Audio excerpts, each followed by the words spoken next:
All right, good morning. Just finished about a little over 90 play scrimmage, about 80 plays with the ones and twos. Finished up with some threes. Good work at all areas of the field. So just probably the general feel, I think, of the week would be that we made a lot of progress. I felt like we consistently get better. There's no drop-offs, and that's what I want to see. We still got some big weeks ahead. I think that it was this time a year ago where we didn't continue to take those strides, and so that'll be the challenge moving forward. But some good stuff to learn from. Love having the officials out there. We were much cleaner, especially pre-snap in this scrimmage than what we were last scrimmage, and even in the week of practice. So it was good to see that. But just getting their input and interpretations on some things, it's good to have the officials out there. So a lot of the guys that you'd expect, I think, are doing a good job. And managing the scrimmage, you don't see it all. So, but there's a lot of guys I think that you'd expect, the starters in particular, that I think just consistently do their thing. And so some guys that I'm sure you'll ask about that are behind them that are pushing for spots. So we got some competition still going at a number of places, and that's healthy for our football team. But I thought today was a really good day. Thanks, Coach. Let's start with Charlie on the far right. Yeah, hey, Coach, just what did the quarterback show you today, and do you feel ready to make a decision after the second scrimmage? Yeah, I mean, I think that, again, I'm looking at the whole thing. And, of course, it does matter when you get to a scrimmage. And we scrimmage literally every day to some extent in practice, moving the ball, playing the situations. And so today was just more of that. And, you kind of get a pretty good idea. But stepping inside of Bryant Denny, kind of the day is really devoted to a scrimmage. And so, what do you got? It is important to perform at your best on a day like today. But I think it's just been consistent. I think, again, when I say pre-snap, it is everyone, but I think a lot of that starts with the quarterback, right? How he comes in the huddle. I think they're clean with, the command and calls and getting the line of scrimmage. I would say this, I think pre-snap, any checks, I felt like they were on it on another level than what they were a week ago, which is what you'd expect. And, we made a note of that, and they've improved on that drastically. So getting us in, more than anything, getting us out of bad calls and bad looks. And that's, a big part of the quarterback's job other than executing the play. So we'll work through it here this weekend, see where we're at, and just continue to discuss it as a coaching staff. Go to Katie on the left. Last week you talked about the offense starting a little bit slow and some early turnovers. Just were they able to start faster today and limit turnovers? Yeah. I think we had one turnover. I might be wrong on that. I'm pretty sure it was just one on the day.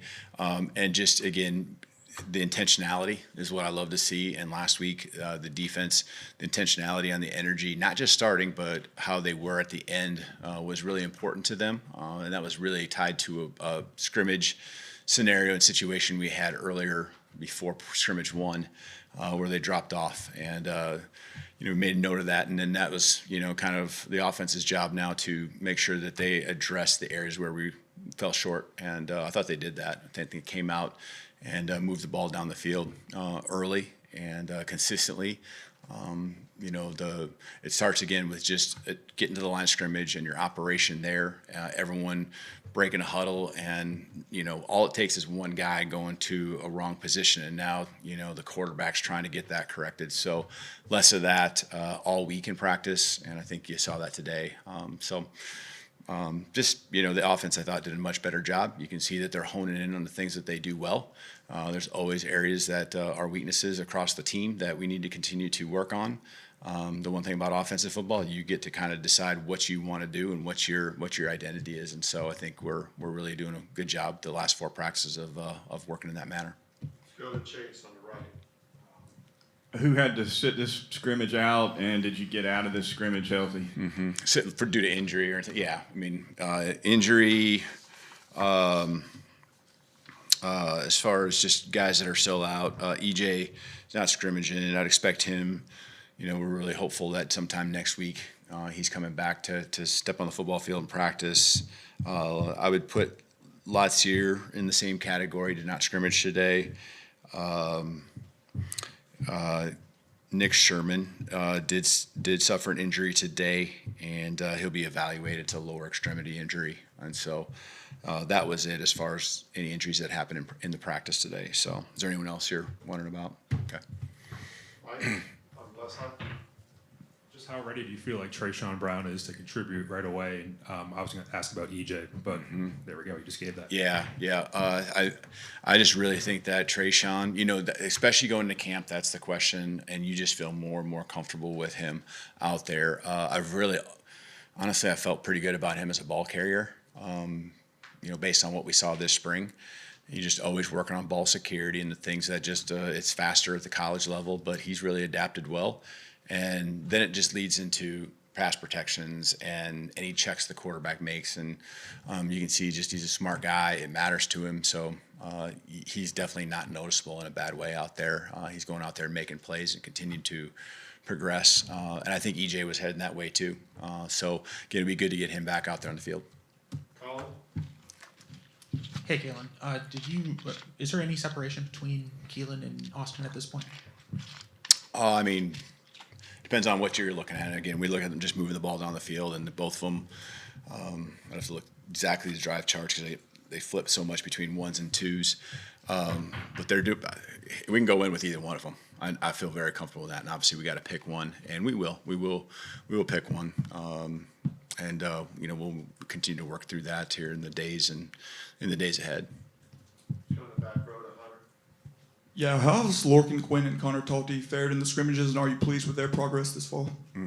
Yeah, I think both of them, are very, very talented. And I think Connor's really built a lot of momentum through the offseason, especially since the summer.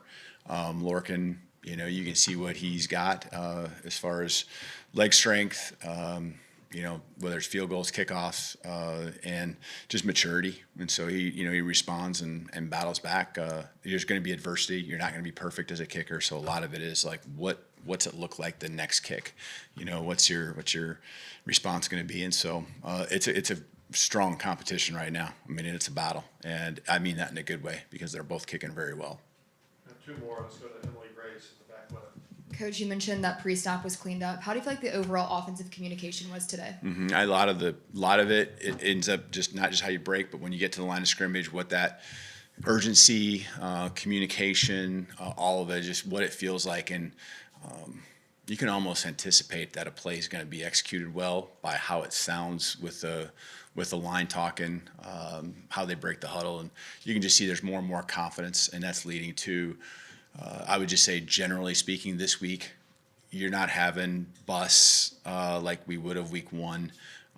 You're seeing a gel. You're seeing now you're seeing holes open up. For the running backs to run through, and we broke down what an explosive run play, what it takes during the beginning of fall camp, and that's the yards you get before contact. That's making a missed tackle, and so there's a formula to that when you play the percentages, and I think you're seeing more and more of that happen. But it starts all up front with the offensive line. The protection, I think, was ahead of the run game early in camp. I would have said, I think last week, that I liked the direction we were going. I think this week the run game has continued to improve. I think we had as a team, I think we had 4 really good practices this week. Yesterday was more of a walkthrough. Let's finish up with Hunter in the front left. Yeah, just what'd you see from Rico and Meadows in place of Lazier? Yeah, Meadows got a lot more opportunities today, and that's a lot of times when it comes to. I thought Rico 2 days ago really took advantage of some balls that came his way, made a lot of nice plays. They're both very trustworthy with everything, and the responsibilities. It's not about that now. It's about going out and use your athleticism to make plays. But I thought Derek. And again, a lot of it's because of the opportunities you get. He got more opportunities today than most of the receiving core, and I thought today was a really good growth day for him.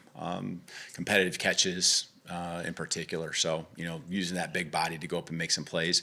You're not going to catch them all. It's ball placement. It's the defender you're going against. But I like the way he's battling, and he's really growing. All right. Thank you. Thank you.